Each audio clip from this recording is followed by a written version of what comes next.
হাদিসের কথা। কিয়ামতের দিন যাদের সঙ্গে আল্লাহ কথা বলবেন না। যে 3 শ্রেণীর মানুষের প্রতি কিয়ামতের দিবসে মহান আল্লাহ খুব রাগান্বিত থাকবেন। তাদের দিকে ফিরেও তাকাবেন না। আবু জার রাদিয়াল্লাহু আনহু থেকে বর্ণিত। তিনি বলেন যে, নবী সাল্লাল্লাহু আলাইহি ওয়াসাল্লাম বলেছেন, 3 ব্যক্তির সঙ্গে কিয়ামতের দিন আল্লাহ কথা বলবেন না। 1. খোটা দাতা, যে ব্যক্তি কিছু দান করেই খোটা দেয়। 2. যে ব্যক্তি মিথ্যাশপথের মাধ্যমে পণ্য বিক্রয় করে। এবং 3. যে ব্যক্তি টাকনুর নিচে ঝুলিয়ে ইয়ার শার্ট প্যান্ট পরিধান করে। মুসলিম হাদিস 106। সংক্ষিপ্ত ব্যাখ্যা। এই হাদিসে 3 শ্রেণীর মানুষের কথা উল্লেখ করা হয়েছে। 1. খোটা দাতা, যে ব্যক্তি দান করে পরে খোটা দেয়, তার দানের সওয়াব নষ্ট হয়ে যায়। মহান আল্লাহ তাআলা বলেন, অর্থ, হে ঈমানদারগণ, তোমরা খোটা ও কষ্টদানের মাধ্যমে তোমাদের সাদকা নষ্ট করো না। সূরা বাকারা আয়াত 264। 2. মিথ্যাশপথে পণ্য বিক্রেতা, ব্যবসার ক্ষেত্রে মিথ্যাশপথ খুব বড় গুনাহ।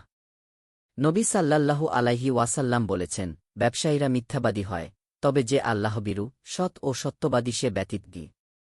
তিরমিজি হাদিস 1218। মিথ্যাশপথের দ্বারা সামান্য লাভ হয়, কিন্তু বরকত উঠে যায়। সহিহ বুখারীতে এসেছে, শপথ পণ্যের বিক্রি বাড়ায়, কিন্তু বরকত মুছে দেয়।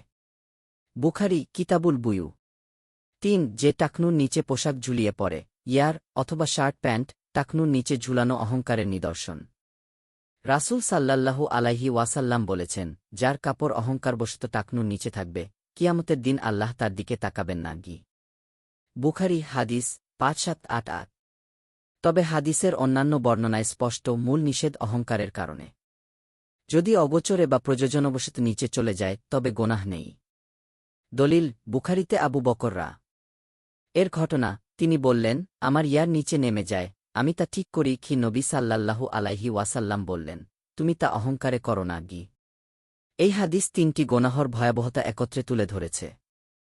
1. দানকে অপমানজনক করে তোলা, যার দ্বারা ইবাদতের সওয়াব ধ্বংস হয়। 2. ব্যবসায় মিথ্যা, যার দ্বারা মানুষের হক নষ্ট হয়, সমাজে অবিশ্বাস ছড়ায়। 3. অহংকারপূর্ণ পোশাক, যা গর্ব ও দাম্ভিকতার প্রতীক, আর এটি আল্লাহর কাছে সবচেয়ে অপছন্দনীয়। এদের সাথে আল্লাহ কিয়ামতের দিন কথা বলবেন না, অর্থাৎ দয়া ও রহমতের সাথে সম্বোধন করবেন না। এদের দিকে তাকাবেন না, অর্থাৎ তাদের প্রতি সন্তুষ্টির দৃষ্টি দেবেন না, বরং তাদের কঠিন শাস্তি দেওয়া হবে। দিন প্রচারের উদ্দেশ্যে ভিডিওটি শেয়ার করুন। লাইক, কমেন্ট, ফলো এবং চ্যানেলটি সাবস্ক্রাইব করে পাশে থাকবেন। মহান আল্লাহ আপনাকে উত্তম যা দান করুক। আমিন।